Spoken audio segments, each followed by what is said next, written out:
Welcome again to another episode of the Bethesda Brothers podcast. I am the KingFanMan, joined as always with my partner in crime, Joey Caps Gaming, or as I call him, Brother Joe. How you doing, Brother Joe? I am wonderful, King. How are you? I love to hear it. I am doing wonderful as well, and we have so much to talk about today. My only hope is that we get it all in a great way, and I hope everybody sticks with us because we really have a lot to talk about. We're going to talk Starfield. We're going to talk the future of the Fallout franchise. We're going to talk about the Fallout TV show. We're going to talk about major changes that are going on at Bethesda, and then we're going to talk about a very cool independent AAA studio that has a lot of former Bethesda, Obsidian, and other guys and gals flocking to it that may have some interest for all of us in the future. So we're going to end with that. So hope everybody sticks around. But let's start with Starfield. The numbers are out, and Starfield is the #1 selling game for the month of September, and that is even with it being an exclusive, Xbox exclusive, and of course a day one Game Pass offering. Yeah, it's tremendous. It tells you that they're not hurting for not putting it on PlayStation.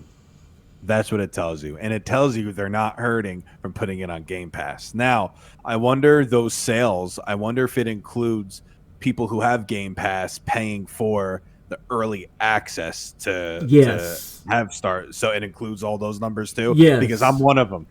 Yes, because I believe that's where a major part of their sales came. And it's a good tactic if you think about it, because most of us probably would have gotten it on Game Pass, if not. But that 5-day early access, most people, hey, you don't want to sit there and not play it and see everybody else posting about it. Yeah, it's the 5-day early access, and you get the season pass too. Absolutely. Yeah. So you get the first set of DLC anyway. So for $30, like, that wasn't a bad deal. Not only is it the #1 game of September, it's already in the top 10 of 2023, which is amazing. In the first month, it's number 7 already in the list of 2023 games. So Christmas, it should go up too. Oh, absolutely. They have already made a commitment for a 5-year plan of content for Starfield. We both have talked about on this podcast about that they were going to support Starfield longer than any other Bethesda Game Studios game. And now they've made a commitment to support this game. And what we mean by support is to make content for it, updates and DLC for 5 years. I mean, think about it. That's 4 more years, or 4 years more than we've had for any other game. That's awesome. Fallout 4 was only a year, because Nuka World came out in August of 2016. Yes. So that was what we got. That was it. So it's great. It's fantastic. It just makes you think. It's like, okay, maybe Elder Scrolls 6 is really 5 years away then.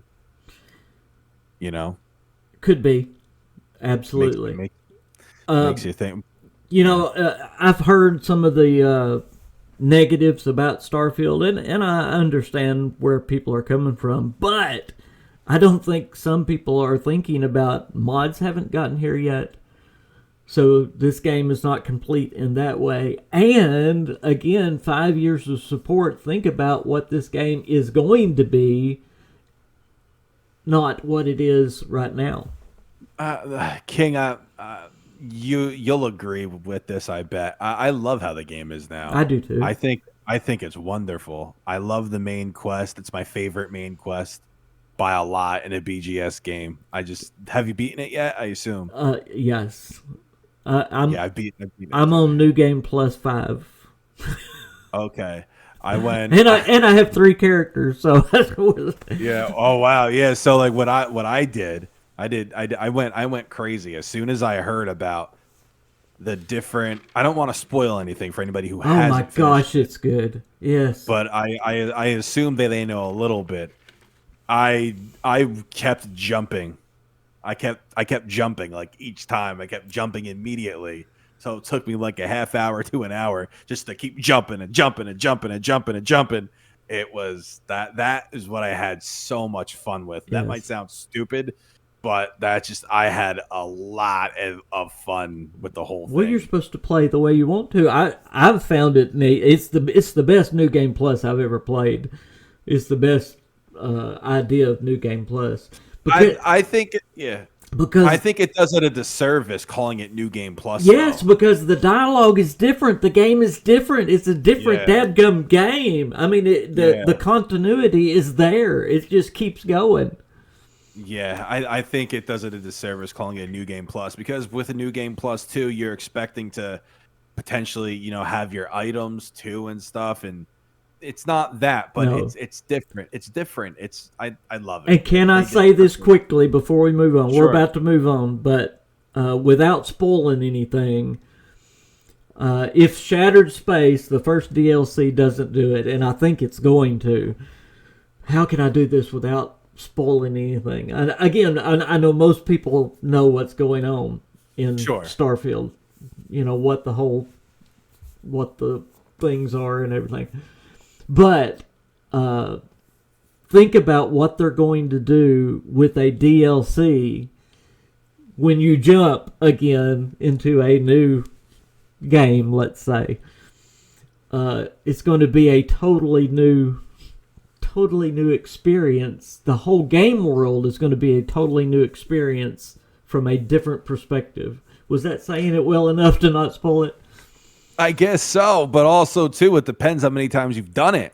But think about Shattered. I've done it. Shattered Space. I've done it 10 times. Think about the name Shattered Space, and think about walking into the lodge, but it being totally different.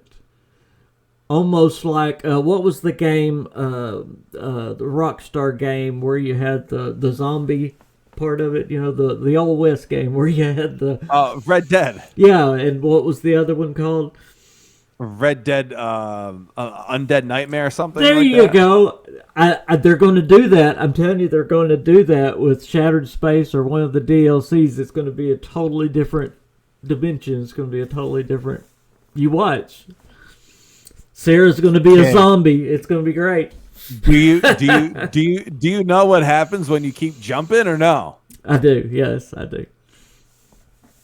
So Yeah, we'll talk about it off the podcast. Yeah. Let's talk about it off camera. Oh, man. Okay, let's jump to Fallout. Now, great news, exciting news about Fallout. Bombs Drop Day is just coming up in a couple of days, October the 23rd. I think you believe as well, we're probably going to get a Fallout TV show trailer on that day. That would, if not, they're going to miss a huge opportunity. But we do know... and we've been talking about this for a while, that Fallout 76 is going to have Fallout TV show content in the game, because we've seen Vault 33 vault suits being data mined and other things. So that's great to know. At least they're working on some content for the current Fallout game for the TV show. With that said, what about also... Are we going to hear something from the Fallout 4? What do they call it? The next gen upgrade. And even the Fallout 3 remaster, which we now know is a real thing. And we've been talking about that for years, Joe. Yeah. I don't think we hear anything about the remaster. I don't think we hear anything. No. If any, they'll keep it under wraps for a bit. Yeah. But I think it makes sense to hear something about the Fallout 4 next gen upgrade. Yeah, it's supposed to come out this year. I mean, we still hadn't heard anything. They announced it a year ago. Mm-hmm. Basically a year ago. Yeah. So it's only fitting to hear something in 3 days on the day the bombs fell. It's only fitting. Yeah. So it's I I love it. I love to hear something, but I Well, don't know. I don't know. I wanted to mention that stuff, number one, because it's very exciting, but number two, because on this podcast we've had several shows about those subjects, and how can I say it? We got everything right. Yes, there is Fallout 76 content that's going to be based on the show. We had a podcast about that. Yes, there is going to be a Fallout 3 remaster. How many shows have we had on that? So, King, yay! that dates back 4 to 5 years, King. Yeah. We've been saying this since we met each other. Absolutely. So we were right. I guess blind hogs pick up an acorn every once in a while. Okay, major changes coming to Bethesda. Most people know about Pete Hines leaving the studio. Will Shinn leaving the studio. Now Kurt Coleman, another lead designer, has left Bethesda.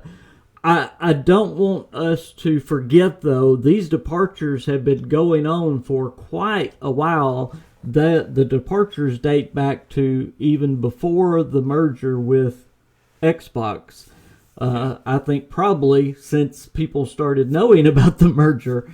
You've got Jeff Gardiner, you've got Nate Perkapile. I mean, you've got major people that left Bethesda dating way back. But let's talk about the impact and maybe future departures like Todd Howard. Did you know Todd Howard is the same age as Pete Hines?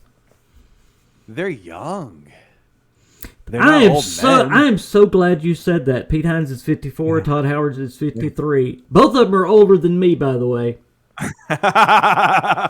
Yeah, King. They're not old. No, they're not old. They're not. So they're not retiring age yet. They're not. Yeah, no. So I mean, then maybe they've just made maybe Pete Hines has made a bunch of stupid money, but I know we're gonna lead into this, so I guess I just maybe I'll go bring ahead. It up lead into it. That new studio, I don't know what it's called, but a lot of people from Bethesda are going to that one studio, right? Something Wicked Games is the name of the studio, founded by Jeff Gardiner. Yeah, which was at Bethesda since Fallout 3, so he's a veteran. Yeah, so that all sounds good. That sounds good. It's exciting. I can't imagine what they're going to build over there. Imagine if Pete Hines goes over there. That's fun and exciting. But it makes you think. It's, they can't use the IPs, right? They don't have the Elder Scrolls IP. They don't have Fallout. So they would have to make their own worlds, and that's fine. But it's just like, man, imagine starting over again with making if you want to make a big open world RPG, imagine just starting over again and making, another new IP. And after they just made Starfield, like, I'm not sure how many people were a part of Starfield that are in the studio. Or is that exciting? Is that an exciting thing to go, hey, we get to do something brand new? Maybe it's exciting for them. Yeah. Yeah. It's exciting for them, but it's also the same thing. It's like, if I love Starfield. I seriously do.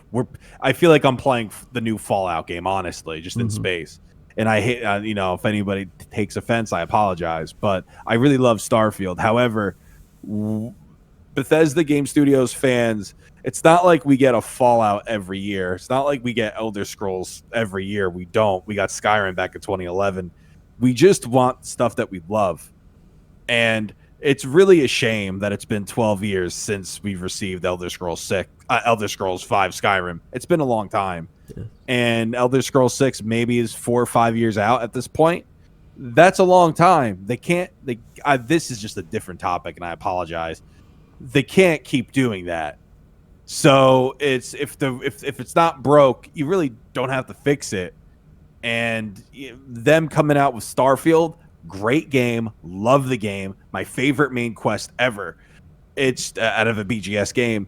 It's really unfortunate that it stops them and hinders them from making stuff that we know that we love in Elder Scrolls and Fallout. So it's a shame. And maybe with Microsoft that's going to change a bit, and maybe that's why it's led to so many departures. Yeah, because those people who are leaving want to work on new stuff, want to work on, let's say, another Starfield, but maybe Microsoft is saying, hey, no, we bought you because of Fallout and Elder Scrolls, and we know it's going to sell a lot.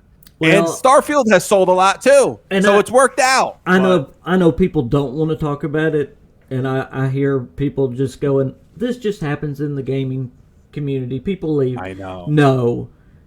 This has been going on, again, since before the Microsoft merger, and when I say a lot of people have left Bethesda, this is something I've never seen in my life, and I am pretty old. No. Not as old as Pete Hines, but I am not pretty as old as Pete Hines. This is pretty major. This is unprecedented, as they say. So there is a reason, and we got to talk about it now. Could each of them be a personal reason? Absolutely. We can't lump all of them into the exact same reason. But when you do see a lot of them running from Bethesda back to an independent studio where they worked for an independent studio, which Bethesda was for 20 years, and now they're going back to an independent studio, that's a pretty good indication that, hey, maybe they didn't want the micromanagement of Xbox over them. Yeah, that's the problem, and it's kind of heartbreaking. It is.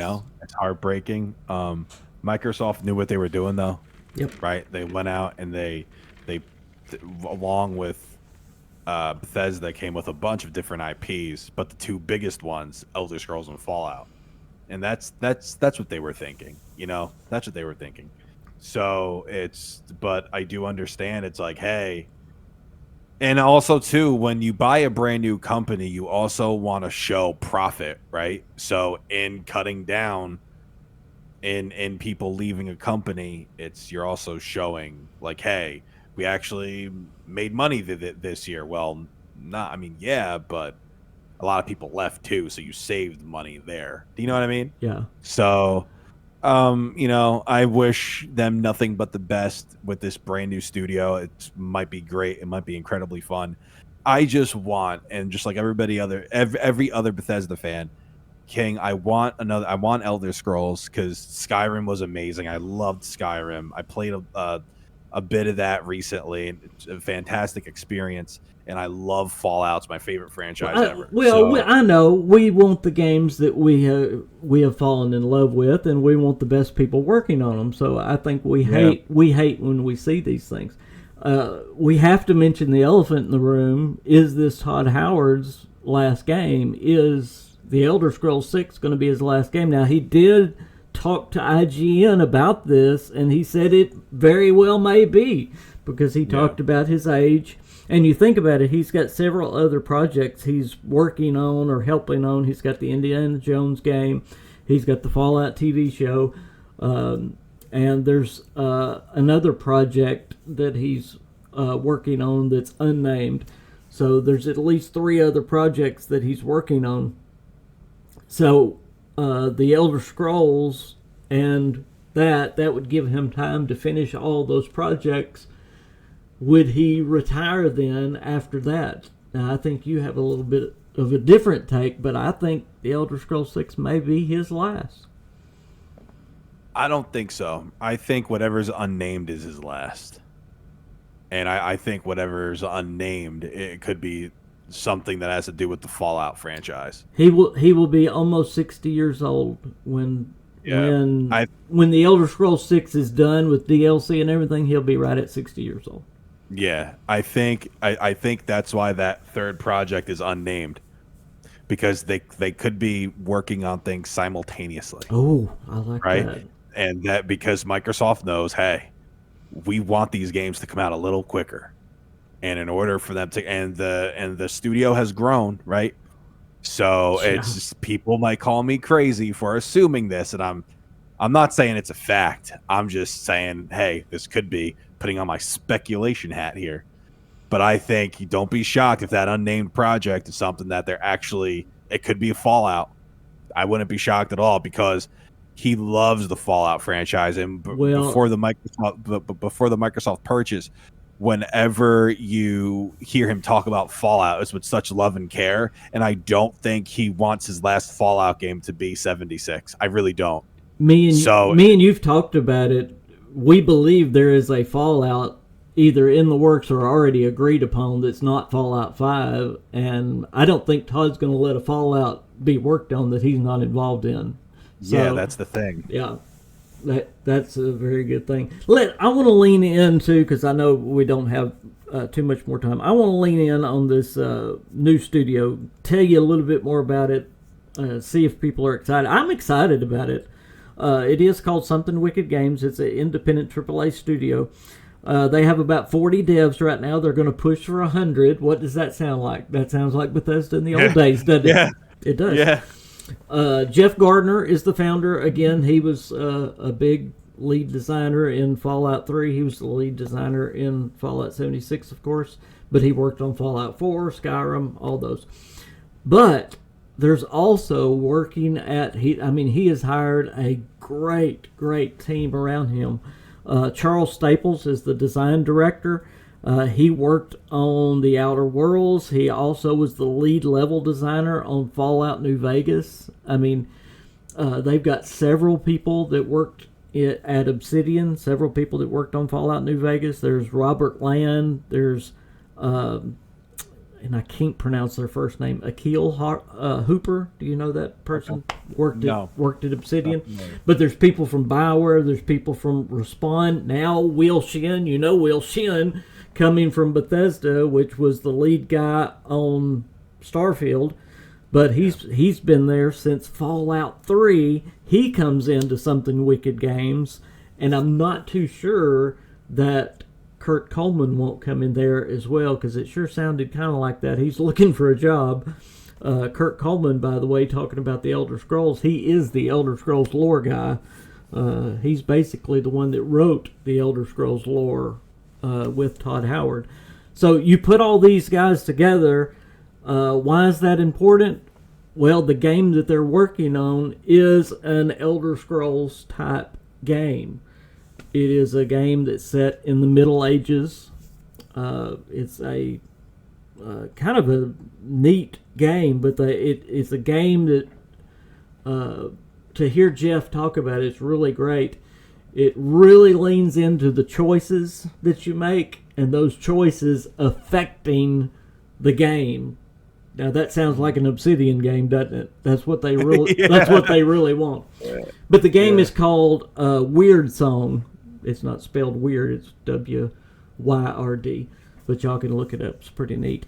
But they've got a lot of talent, and I'm excited to see what this game could be. Is it an open world RPG? I'm not familiar with it. Yes, it's an open world fantasy RPG. When is it due out? They haven't set a date or anything like that. Because they're still building the team coming in there. The last I heard, the last update they gave, they just finished writing the main story. They're just working on this thing, you know. But there is, and I'm gonna put up during the podcast, there is some art and stuff that goes along with the game, so you can see some images from it that are pretty cool. Yeah, this is just something off the wall, King, and I'm sorry. I'm used to it with you. You do that a lot, but go ahead. Have you seen Elon Musk, his tweet? Which one? He's got some wild tweets. Fallout New Vegas. He tweeted about Fallout New Vegas. I didn't see that. What did he say? He spoke positively about it. I think he tweeted about it on its anniversary, saying that, this was a great game. And wow. So when you got Elon Musk talking about the Fallout franchise, that was just the other day, wasn't it? Yeah. You're gonna make a lot of money. He's so it's Microsoft they know they're just not saying anything, but they know. And Microsoft is gonna have, I think they're doing a lot of this intentionally. They're gonna have a lot of good IPs that are coming soon. Avowed is one of them. A new Outer Worlds eventually. Gears of War. That's one of their biggest franchises. So I think they're gonna have a crazy next 5 years. and I would be, Is it okay? And I know Is it okay that the old guard that worked on all those games that you're talking about is kind of switching, and we're getting new blood into the Elder Scrolls and the Fallout? Because all the old ones we're talking about, everyone that's been there since Fallout 3 is leaving. Maybe it's a good thing. Yeah, I'm not afraid of it. I'm not scared of it. It doesn't make me down anything, because look at what these modders do, right? Yeah. And I know they're two different things, but these are people that just love the franchise. So if you get designers and people in here that are passionate about Elder Scrolls, that are passionate about Fallout, and they're good at their job, it's going to be great. They're going to do a really great job. So I'm not scared about it. I'm not nervous about it, because when you actually have the IPs to work with, when you have the Elder Scrolls IP and the Fallout IP, and it's like, here, make a great game, like that's basically what happened with Fallout New Vegas years ago. And Joe, you have a fresh mind coming into it with fresh ideas as well. Absolutely, yeah. Yeah, I'm excited as well. It doesn't scare me. It doesn't scare me at all. It's actually exciting. It's like, wow, let's see what these people can do. Yeah. Look at the modders, the quest mods, whatever, and then you're bringing in people who actually can work with the IP, that are working for Bethesda, who are experienced, and it's like, wow, let's see what they could do here. Absolutely. I'm excited for it. Absolutely. Also, King, I have to mention this. Mm-hmm. This is probably another video. Where the heck? This is just off the wall once again. Where the heck is the mod support for Fallout 76? Yeah. Oh, man. They just abandoned Private Worlds. They abandoned that whole game. I'm so It breaks distraught. my freaking heart. I know. I hope, and I don't want to end this podcast on a bad note, but here they are promising 5 years of support for Starfield. They did the same thing for Fallout 76. I know. And what have we gotten? Now, the good news is they haven't stopped yet. They have brought in some new studios, and I'm hoping they'll ramp that content back up. But the content is nothing like it was when Jeff Gardiner was there. Again, so that's why I'm excited about Something Wicked Games. I know what Jeff did. I know what Jeff can do. I know what the guys that from Obsidian did with Fallout New Vegas. I know what Will Shinn could do. I know what, if they would leave them alone and let them work, I know what they can do. Yeah. Yep. I think it's a positive all the way around for Bethesda and for them. Absolutely. I do too. I do too. It's going to be fun. It's going to be fun. You got something fresh over here, but with experience that I hope this, and I want to give them some publicity. I hope Something Wicked gets, because I'm afraid independent studios like this are overlooked a lot, Sure. Yep. I hope they get enough eyes on them and they get a chance. Yeah, me too. Me too. I'm excited. It's an exciting time. Absolutely. Well, it's exciting. I'm about to stop, and after I edit this video, I'm going to play some more Starfield. Ooh, that sounds fun. I have to bring my dog to the vet. Yeah, that's not near as much fun. It's not. Well, guys, if y'all have not subscribed to Joey Caps Gaming, please do so. Please. He also has a award-winning baseball channel. It's not award-winning, not yet. Called The Shift, but it is growing leaps and bounds. So y'all please check that out. Both links are down in the description below. And, of course, if you hadn't subscribed to me, we would love that as well. You can support us several ways. Patreon is one, but just liking, commenting on the video is another way, and we appreciate you being here. Joe, thank you for, as always, my friend. You are my brother. I love you. I love you too, brother. Can't wait till the next one. Yep, absolutely. I am the KingFanMan. He is Joey Caps. We'll see you next time. Bye, guys.